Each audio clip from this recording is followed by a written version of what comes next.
Well, good morning, everybody, and welcome to the next instalment in the 2022 ADR Research Network Roundtable.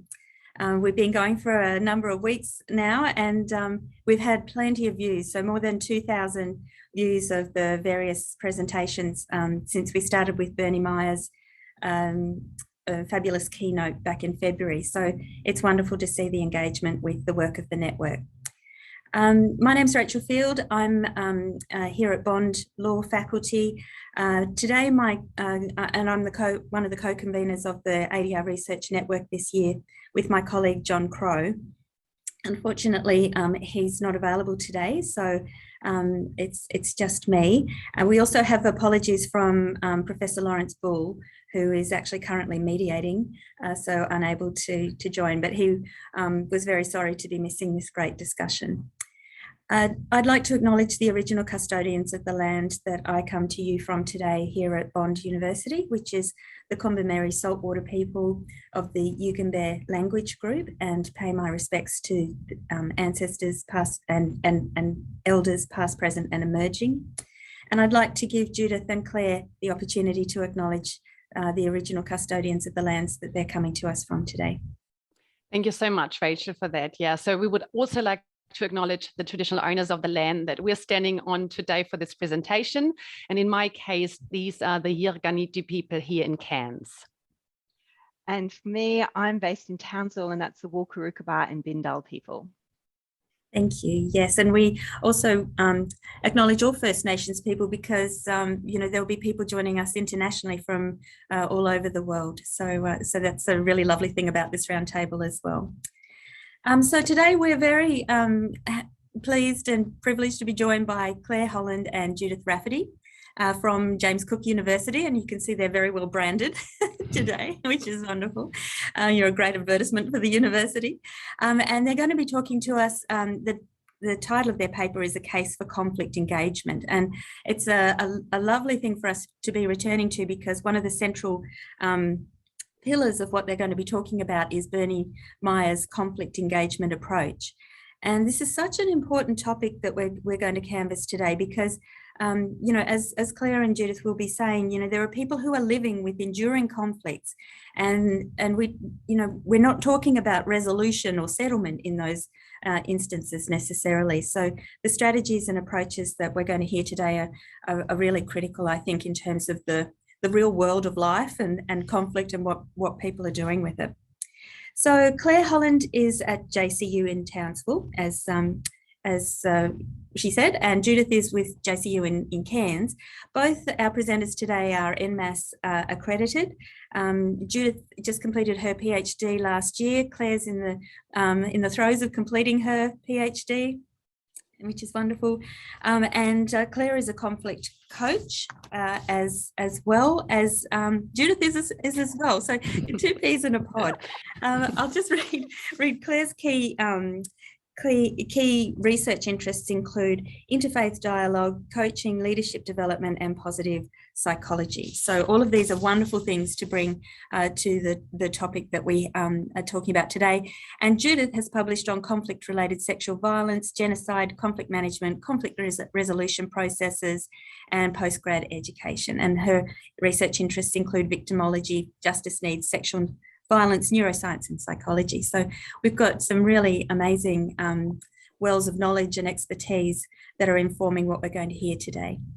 So thank you both, and we'll just reconvene at the end to have some discussions. Looking forward to it. Thank you, Rachel. So I guess you've done the full introduction for us. So I will probably just hand over to Claire now, who's going to sort of lead you into our presentation today. Oh, thank you. So we just wanted to start off by sort of acknowledging that we have both attended and presented at different ADR research network roundtables and at conferences, and we really do appreciate the working paper format and the feedback that you receive from your peers in this forum. And it's kind of interesting with this year's format, like we are seeing this exciting adaptation, shall we call it, to the COVID world that we're living in. But it also does mean, as Rachel mentioned, you know, the views and the hits and that opportunity for engagement goes beyond the people that could have possibly been present in the room. So we're really hopeful from hearing from other people about our presentation and really open to receiving feedback. So in the presentation today, what we're going to do is briefly describe the key themes in our research and then sort of draw out the little bits of that we're putting together for a particular paper that we hope will be the output for the ADR Research Network Roundtable. So I've got a few slides that we have prepared and I'll share throughout the presentation, and hand back over to you, Judith, to briefly explain what motivated us to develop this paper. Thank you, Claire. Now, yeah, just for a bit of background, our paper here is based on a subject that we teach in our conflict management and resolution program, and this subject is called sustainable conflict management. And this subject was initially developed by our colleague Sam Hardy, who many of you would know, and is based on ideas outlined in Bernard Meyer's book, Staying with Conflict. And it was actually a really wonderful coincidence that Bernard was invited as a keynote for this roundtable to introduce his new book, which extends in some way on the ideas of his book, Staying with Conflict, which he wrote in 2009, or which was published in 2009. Now, in Staying with Conflict, Meyer focuses on how conflict practitioners can support people to manage enduring conflict. Now, enduring conflict are also called ongoing, intractable, or protracted conflicts. And all these terms refer to conflicts that are likely to persist over time and that are resilient to resolution efforts. And we will tell you a bit more about these conflicts and their characteristics shortly.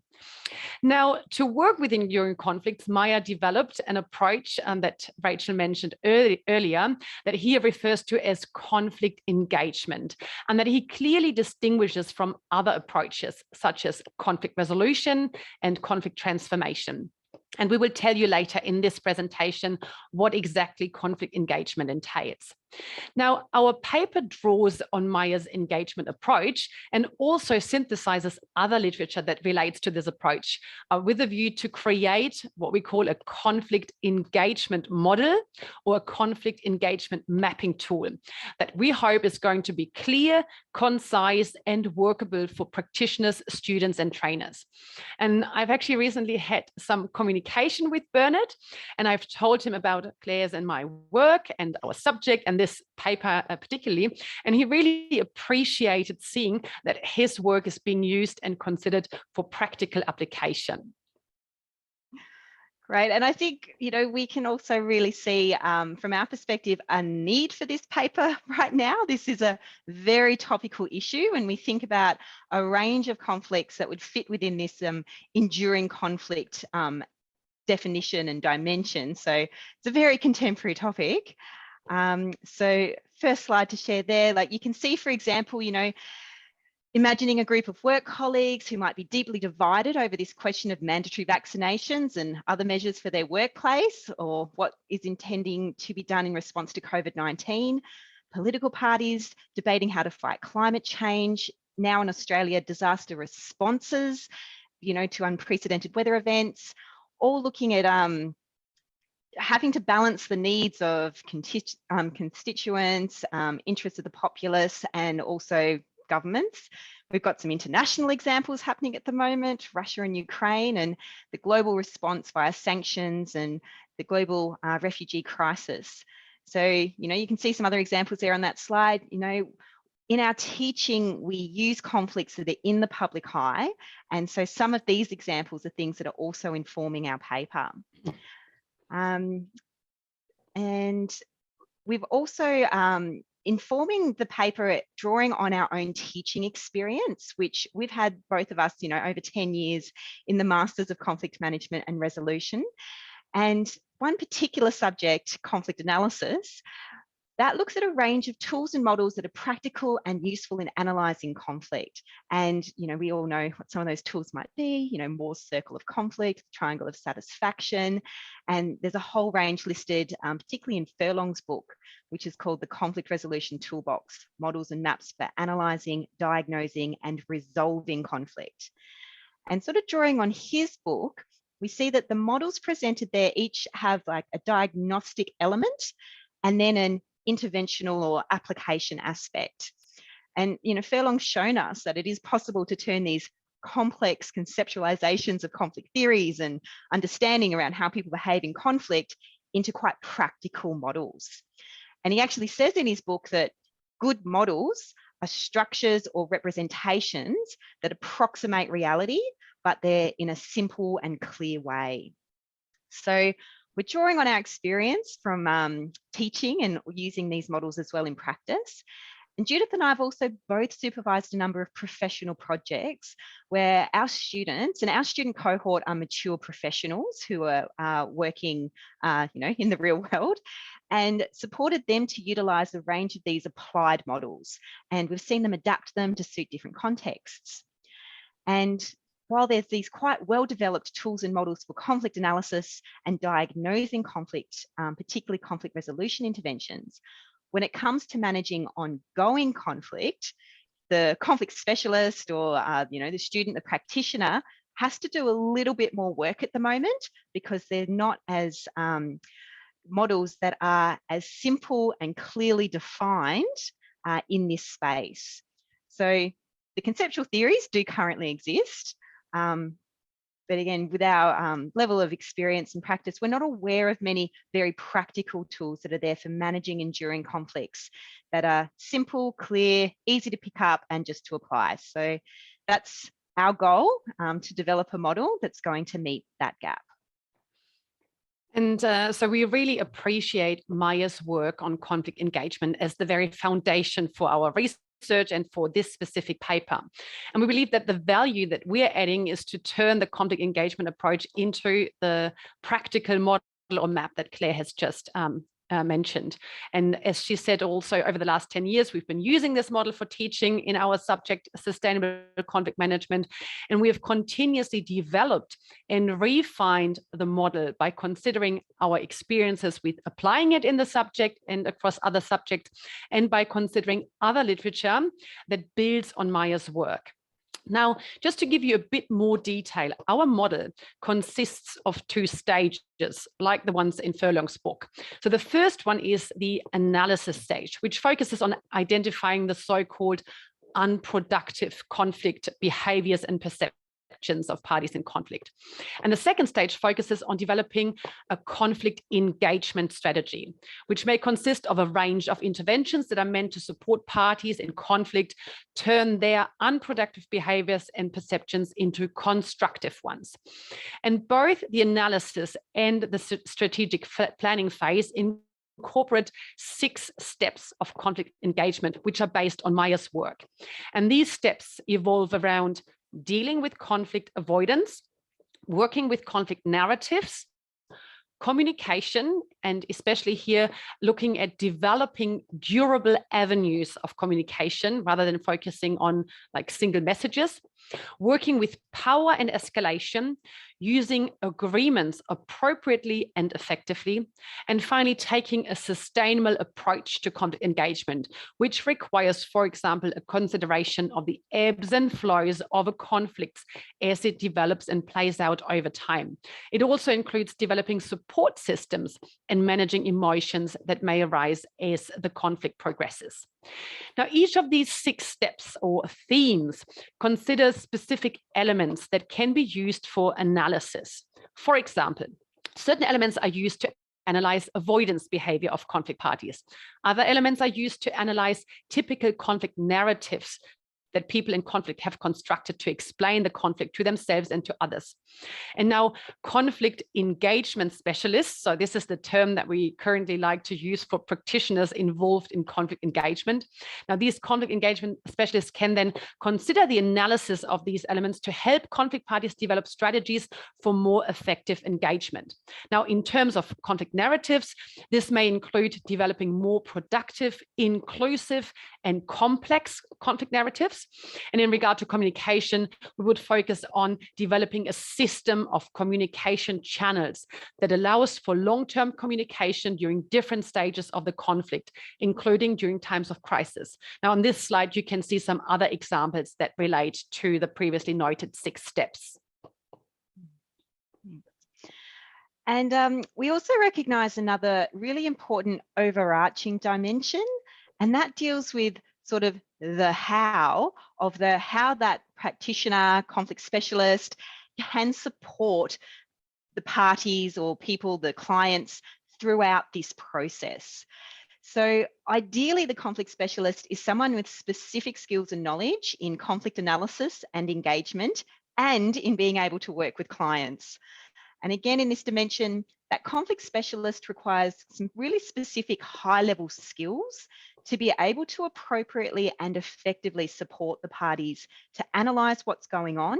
So that likely requires, high-level communication skills, listening, supporting perspective taking, understanding emotion, recognising dynamics of conflict, all those types of skills there. But also then to support the party to take the identified next steps in their engagement or strategic plan.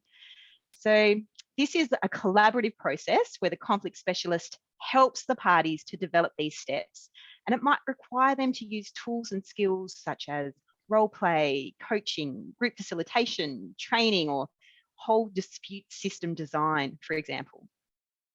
So we're also noting here that it's quite important that the practitioner does bring a high level of creativity to be able to support the parties in developing these plans.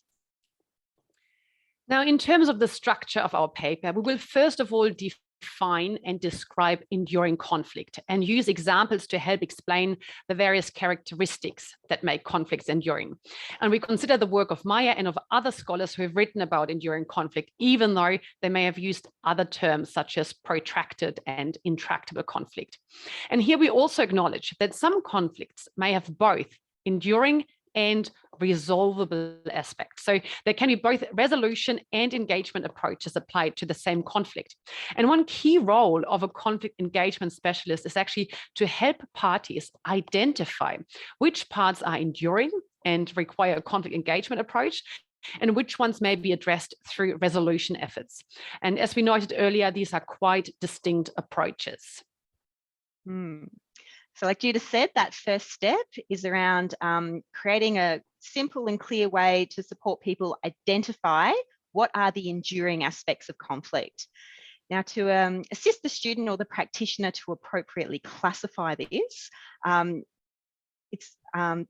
aim of our model is to make it very clear when they go through these stepped processes, something will fall out at the bottom that is appropriate for conflict resolution or fits the definition of conflict, enduring conflict, or not. And then what will you do with the different aspects? Now, for example, enduring conflicts, and I'll share a slide here to give some examples of their characteristics, may have one or more of these following elements. Often they can be rooted in distrust, embedded in structure, and that structure that may be resistant to change, systemic and complex, and may involve several levels, such as the individual, organisational, and community. Often might fall around values and identity. There may have been a history of destructive interventions, and that may include violence, and is persistent. So when looking at this list, you might straight away be sparked to think about international and sort of multi-party conflicts that have these elements. But actually, these characteristics also appear in many interpersonal conflicts, such as family conflicts where parents have to have ongoing conversations around decision-making for their child over a long period of time. So you can see that other examples might include business partners who are entering into a relationship and then they can't get out of it contractually for also a long period of time. So this model has merit at both the micro as well as the macro level.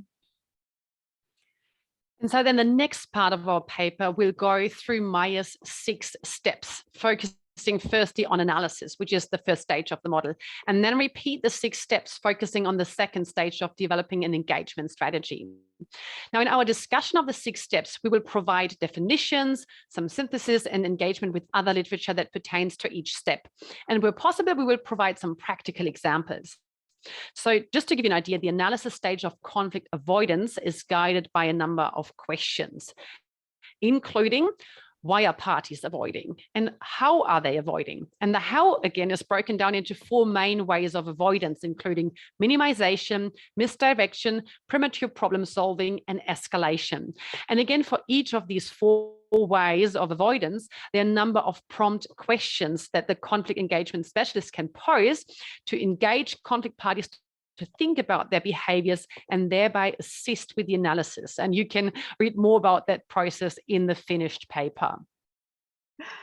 Yeah, so you can sort of see from that prompt slide what we're hoping to end up with is a tool. So maybe a little bit similar to Fisher and Urey's 7 elements model, or the book Difficult Conversations, where Fisher's also an author. They include an appendix that has a list of prompting questions that supports that reader to apply the themes discussed in that book. And of course, all the models mentioned in Furlong's book. So to reiterate again, no, we're focused on creating a simple and clear model that really guides practitioners step by step through the analysis and strategic planning stages. Now, in our research, we are also aware of like the limitations of models. So, we're trying to take these really complex themes and make quite simple representations of reality. And so we'd like to acknowledge just some of those limitations here. So, for example, we're aware that the literature used to inform our model draws predominantly on Maya's conflict engagement approach. So in addition to that, at each step, we're going to synthesize literature that encompasses a range of different views or additional prompting questions for consideration that might help make the model a little bit more holistic and culturally informed. And it is a work in progress. As mentioned, we've been teaching for over 10 years, and every year we discover new literature that seems relevant.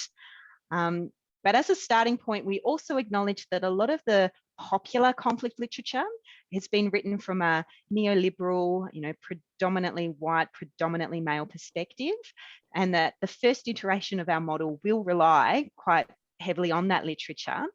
But having said that, some of that literature, including Maya's book, actually does consider the challenge of working across multiple worldviews.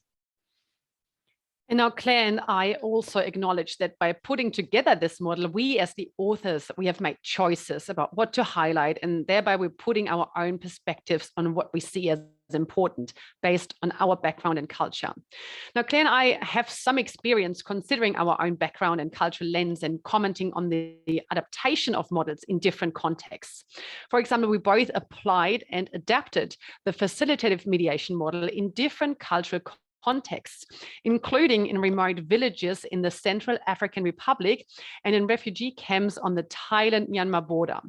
And you can actually read about this work in our article, Co-Creating Mediation Models, Adapting Mediation Practices when Working Across Cultures, which was published in the Australian Dispute Resolution Journal. So we recognize that we will need to check if our conflict engagement model is useful and applicable in different cultural contexts. And this could include culture as it may relate to the collectivist individualistic distinction, different nationalities, communities, or also organizations.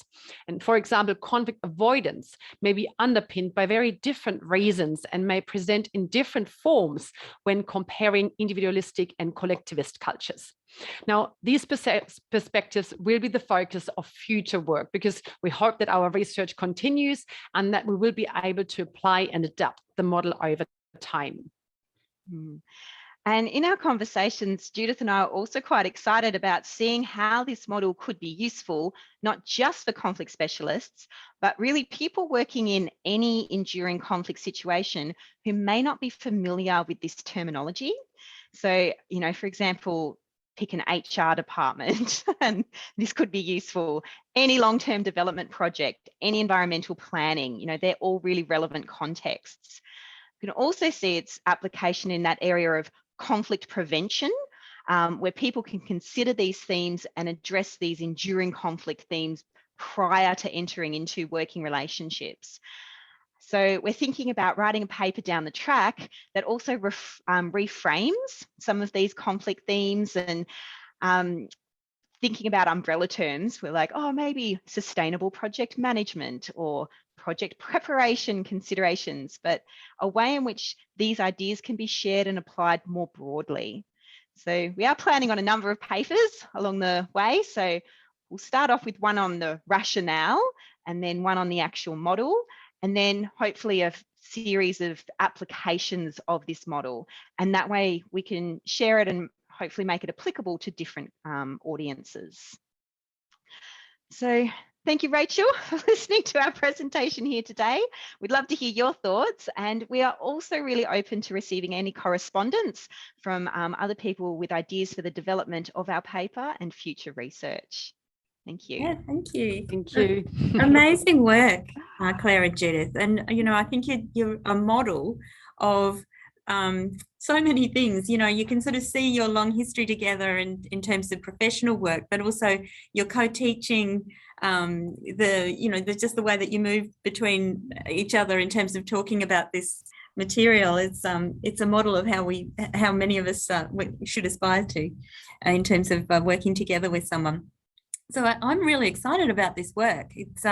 It's really great because, you know, as you mentioned, there's a lot of literature out there, and it's sort of, I mean, there's so much literature that it's almost sort of impenetrable for most practitioners, isn't it? I mean, we get to sort of sit around as academics and engage with it a bit more than most people in the mediation rooms. But to take that vast body of literature and be distilling it down into practical models, I think is really what many practitioners are calling for, because what you're doing is translating that literature for them and giving them a way to use it constructively.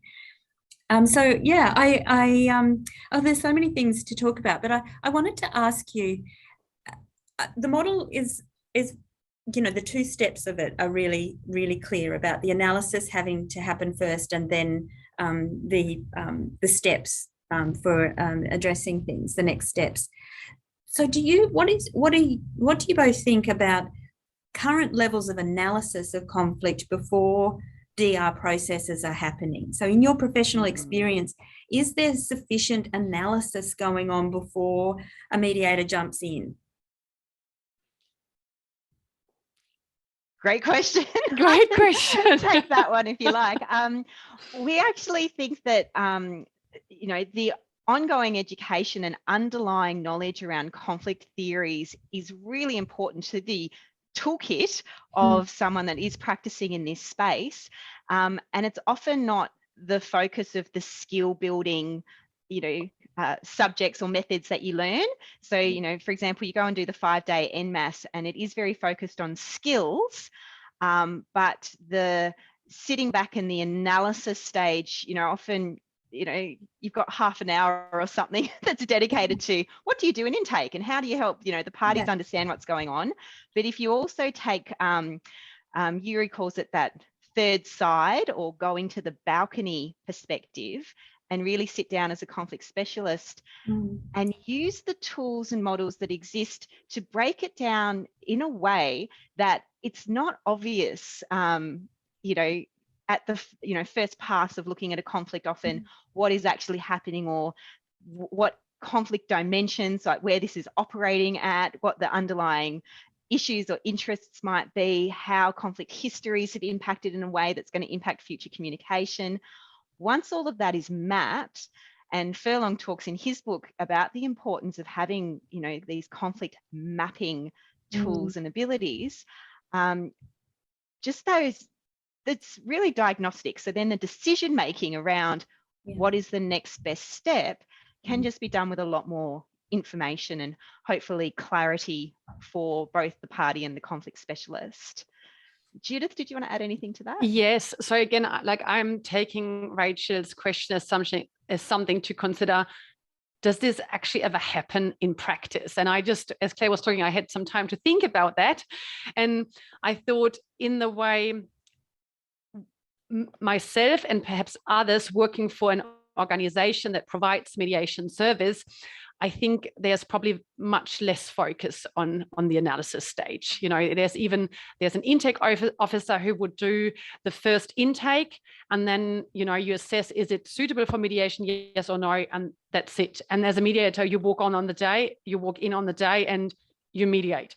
You have actually very little knowledge around how these parties may fit into a broader conflict. Maybe there's other parties, maybe I think you may, looking at the issues, get an impression for whether these are enduring elements or not, especially if you're engaged in family mediation, if you're discussing a parenting plan or so, you know, I think it's all about the enduring aspect.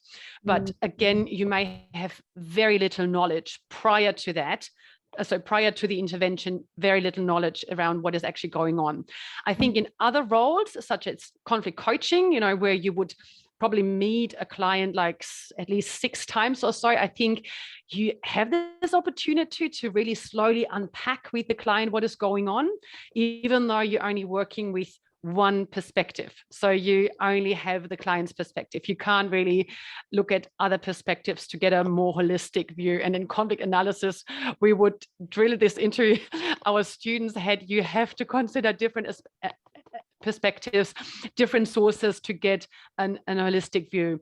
And again, people who work sort of full-time as conflict practitioners and who may be engaged by an organization to come in and help with a change process, perhaps they have also more opportunity to really talk to different stakeholders, and hopefully the organization would see merit in the practitioner having time to really understand the different dynamics and then base the intervention on that.